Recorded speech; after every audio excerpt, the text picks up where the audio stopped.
လာပါဂါရဝေါစာနိဝတော်စာလို့ဆိုတဲ့မင်္ဂလာတရားတော်နဲ့အညီယနေ့အခမ်းအနားသို့ကြွားရောက်ချီးမြှင့်ပေးပါတော့ဝရိယဤပဲ့ခိုင်ရှင်အကြောင်းဆရာမကြီးဒေါ်ညွညွနဲ့တကွာတီထောင်ဟုတ်ချုပ်သူဆရာကြီးဆရာမကြီးများကျွန်တော်တို့ကိုစနစ်တကျနဲ့မှန်မှန်ကန်ကန်အကဲဖြတ်ပေးမဲ့ထိုင်လူကြီးမင်းများကျွန်တော်နဲ့အတူဝရိယဤအကြောင်းတော်ကြီးအတွင်ပညာရေးကိုအတူတကွတောက်တုံလျက်ရှိသောအကြောင်းသားအကြောင်းသူများကျွန်တော်တို့ကိုကြုံတိုင်းရည်သားမခွဲခြားပဲနာသုံးနာနဲ့အမြဲဆုံးမပေးပါတော့အနန္တဂိုင်ဝင်ဆရာဆရာမများအားလုံးကိုကြက်တရင်မင်္ဂလာအပေါင်းခန့်ညောင်ကြပါစေလို့ဥစွာပထမဆုမွန်ကောင်းတောင်းရင်နှုတ်ခုဆက်တာအပ်ပါတယ်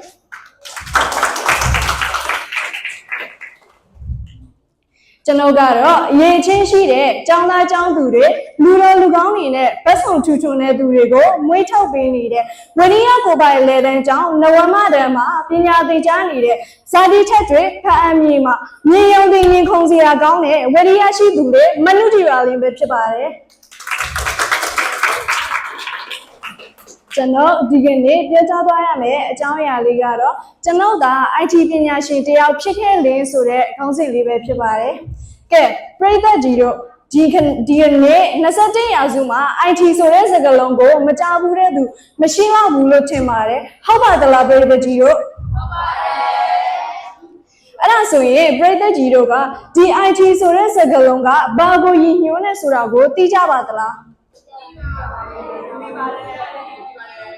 ဟုတ်ကဲ့ IT ဆိုတာကတော့ information technology လို့အဓိပ္ပာယ်ရပါတယ်။လွယ်လွယ်ပြောရမယ်ဆိုရင်တော့ကျွန်တော်တို့နေ့စဉ်သုံးနေတဲ့ laptop တွေ mobile phone တွေ software တွေပြီးရင်ကျွန်တော်တို့ account တွေထဲမှာရှိတဲ့ data တွေ information တွေသတင်းချက်လက်တွေကိုစုဆောင်းတာသိမ်းဆည်းတာကာကွယ်တာပြီးတော့မျှဝေတာတွေကိုပြောချင်တာပဲဖြစ်ပါတယ်။ဥပမာအဖြစ်ပြောရမယ်ဆိုရင်ကျွန်တော်တို့နေ့စဉ်သုံးနေတဲ့ Facebook ကိုပဲကြည့်လိုက်ပါပရိသတ်ကြီးတို့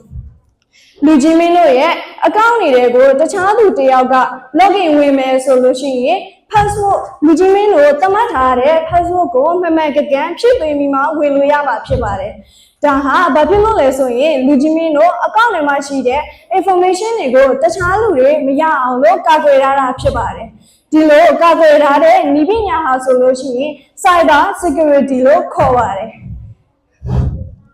အခုတလော social media မှာ hot ဖြစ်နေတဲ့ cyber security နဲ့ပတ်သက်တဲ့သတင်းလေးတွေကိုကြားဘူးကြပါသလားပရိသတ်ကြီးတို့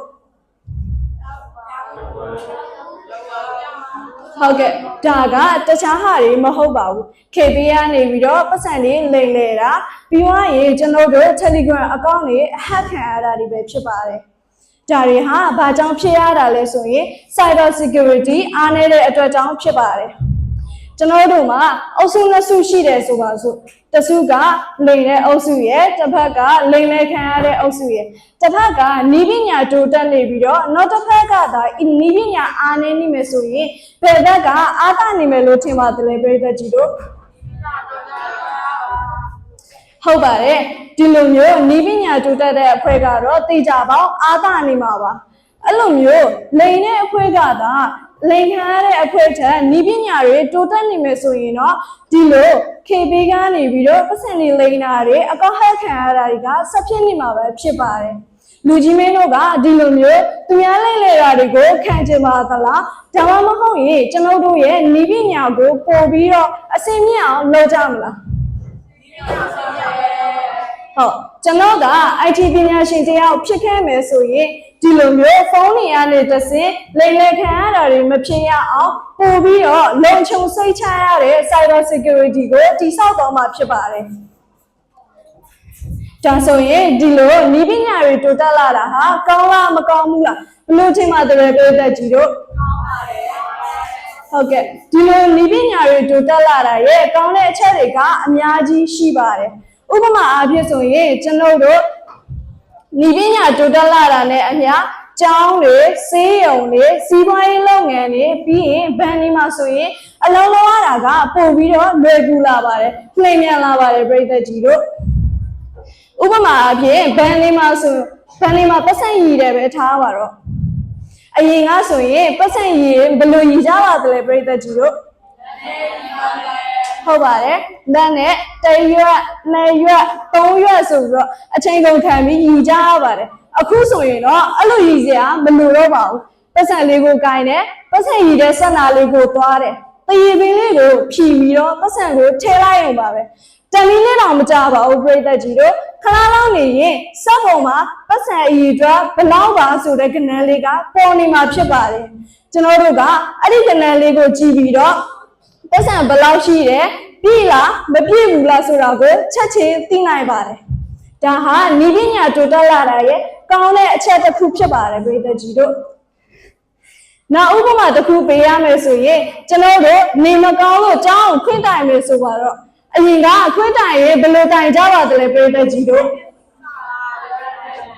ဟုတ်ပါတယ်ကျွန်တော်တို့ကနေမကောင်းဘူးဆိုရင်ကျွန်တော်တို့မိဘတွေကခွင့်စာကိုကိုယ်တိုင်ရေးပြီးတော့ကျမသမီးမဘသူမောင်ဘသူနေမကောင်းတော့တဲ့ဖြင့်ခွင့်တရယူပါမယ်ဆိုပြီးတော့ရေးပြီးမိဘတွေကကိုယ်တိုင်အတန်းမိုင်ဆရာမတွေလက်ထဲကိုပေးရပါတယ်ဒါမဲ့အခုဆိုရင်တော့အဲ့လိုမျိုးလောက်ဆရာမလိုတော့ပါဘူးပြိတ္တကြီးတို့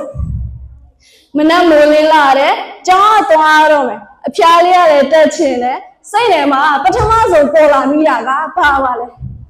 ဟာကြောင်းမသွားရရင်ကောင်းပါပဲကွာဆိုတော့အဲ့ဒီခါကျရင်အဲ့ဒီချိန်မှာအမေကဝင်လာတော့အမေသမီးကြောင်းမသွားချင်ဘူးသားကြောင်းမသွားချင်ဘူးဆရာမကိုခွင့်တိုင်ပေးဆိုတော့အဲ့ဒီချိန်မှာ21ရောက်စုကအမေတွေကဘာလုပ်တယ်ထင်ပါသလဲဖုန်းလေးကိုကောက်ကန်လိုက်ပါတယ်ပြီးတော့ Fiverr ထဲဝင်နေထိတ်ဆုံးမပေါ်နေတာကဝရိယကိုပဲအကြောင်းမိဘများ group ဆိုပြီးတော့အဲ့ဒီမှာဝင်ပြီးတော့စာရိုက်တယ်ကျမသမီးမချီလဲမချီဘူးဝဲတဲ့နေမကောင်းတဲ့ဖြင့်ခွင့်တရားလောက်ယူရစေဆိုပြီးတော့ sent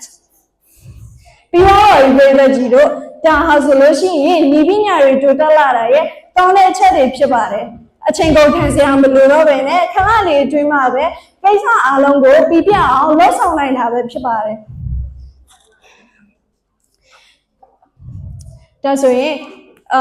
ဒီလိုမျိုးဤပညာတွေတိုးတက်လာတာရဲ့ကောင်းတဲ့အချက်တွေကကျွန်တော်ပြောသွားခဲ့သလိုပဲဖြစ်ပေမဲ့မကောင်းတဲ့အချက်တွေလည်းမရှိနိုင်ဘူးလို့မထင်လိုက်ပါနဲ့ပရိသတ်ကြီးတို့ဤပညာဆိုတာကတန်ဆင်းလွန်ဘေးဆိုတဲ့မြန်မာဆိုရိုးစကားနဲ့တူပါတယ်ကောင်းမွန်အတုံးချတက်လို့ရှိရင်တော့ကောင်းတာပေါ့ဒီလိုမှမဟုတ်ပဲနဲ့မကောင်းတဲ့နေရာတွေမှာမကောင်းတဲ့ရည်ရွယ်ချက်နဲ့သုံးမဲ့ဆိုရင်တော့မကောင်းတဲ့အကျိုးဆက်တွေနဲ့ရင်ဆိုင်ရမှာဖြစ်ပါတယ်ဤပညာရဲ့မကောင်းတဲ့အချက်တွေဆိုရင်လူချင်းမင်းတို့အတွေးတွေထဲမှာပထမဆုံးကြီးရယူထားတာကတော့ AI ဗီဒီယိုတွေပဲဖြစ်ပါလိမ့်မယ်AI ဗီဒီယိုတွေ social media မှာစပေါ်တော့ဆိုလို့ရှိရင်ဘယ်ဟာက AI ဘယ်ဟာကအစ်စ်ပါဆိုတာကိုကျွန်တော်တို့အနေနဲ့ခွဲခြားခြားသိနိုင်ပါတယ်တချို့လူကြီးတွေကသာမသိတာပေါ့နော်အဲ့ဒီချိန်တော့ဆိုရင်အမေကဟဲ့လာဒီမှာမြောက်ကလေးကားနေတယ်ကြည်ကြည်စံဆိုရင်ကျွန်တော်တို့ဘာပြောခဲ့ပါသလဲဟာအမေကလည်းအဲ့ဒါ AI ကြီးလေမသိဘူးလားဆိုတော့မဟုတ်ပါဘူးလားပြိတ္တကြီးတို့အခုဆိုရင်တော့ကျွန်တော်တို့လိုဂျင်ဇက်တွေတောင်မှပဲဘယ်ဟာက AI ဘယ်ဟာကအစ်စ်ဆိုတာကိုခွဲခြားခြားမသိနိုင်တော့ပါဘူးအဲ့ဒီတော့ဘာတွေဆက်ဖြစ်လာပါသလဲပြည်သက်ကြီးတို့လူတွေကအက်ဆီဒန့်ဖြစ်တဲ့ဗီဒီယိုတွေတက်တဲ့ဖြတ်တဲ့ဗီဒီယိုတွေကို social media မှာ viewer ရချင်ရုံတခုအတွက်နဲ့တင်ကြပါတယ်ကျွန်တော်ပြောချင်တာက social media မှာဆိုရင် social media သုံးတဲ့လူတွေထဲမှာဆိုရင်လူကြီးတွေရှိမယ်ပြီးရင်အလယ်လက်အရွယ်တွေရှိမယ်ကျွန်တော်တို့လိုအရွယ်တွေရှိမယ်နောက်ဆုံးကလေးသေးသေးလေးတွေအစားရှိနိုင်ပါတယ်ဒီလိုကလေးတွေကမကောင်းတဲ့ဗီဒီယိုတွေကိုကြည့်ပြီးအတူတူမှားခဲ့မယ်ဆိုလို့ရှိရင်သူတို့ဘဝမှာမဖြစ်သင့်တဲ့အရာတွေဖြစ်လာနိုင်ပါတယ်။ဤပညာရှင်တရားကကိုတီထွင်လိုက်တဲ့အရာကြောင့်ဒီလိုမျိုးတွေဖြစ်လာရတယ်ဆိုလို့ရှိရင်ဘသူအတွက်မှကောင်းကျိုးမရှိပါဘူး။ဒါကြောင့်ကျွန်တော်က IT ပညာရှင်တရားဖြစ်ခဲ့မယ်ဆိုရင်ကျွန်တော်တီထွင်ဖန်တီးလိုက်တဲ့ဤပညာကိုသူများတွေကမကောင်းတဲ့နေရာမှာမကောင်းတဲ့ရွေချက်နဲ့အသုံးပြုလို့မရအောင်လို့ထိန်းချုပ်နိုင်တဲ့ system ကိုတည်ဆောက်မှာဖြစ်ပါတယ်။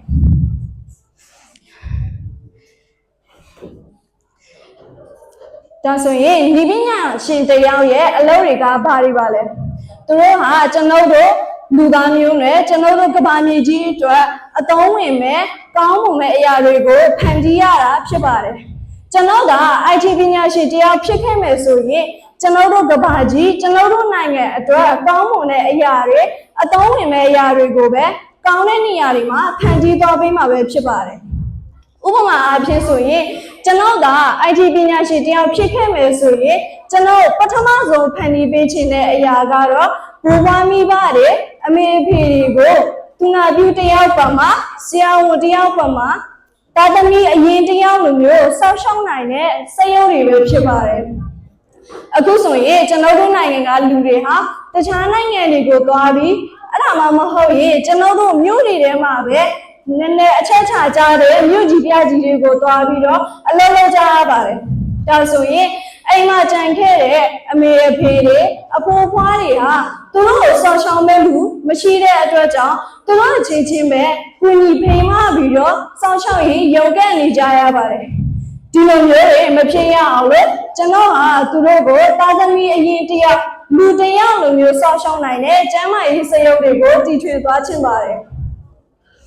နောက်တစ်ခုအနေနဲ့ဆိုရင်တဘာဝဘေးရန်တွေကနေပြီးတော့ကျွန်တော်တို့အသက်တွေကျွန်တော်တို့အိမ်တွေကိုကာကွယ်ပေးနိုင်တဲ့စက်ပစ္စည်းတွေပဲဖြစ်ပါတယ်ဥပမာအားဖြင့်ဂျပန်နိုင်ငံကိုပဲကြည့်လိုက်ပါပရိသတ်ကြီးတို့ဂျပန်နိုင်ငံဟာဆိုရင်ငလေတံတွေကိုခဏခံနေရတဲ့နိုင်ငံဖြစ်ပါတယ်သူတို့မှဆိုရင်မိုးမျှော်အဆောက်အဦတွေလည်းတရားမကရှိနေပါတယ်ဒါပေမဲ့သူတို့ရှိမှမြေ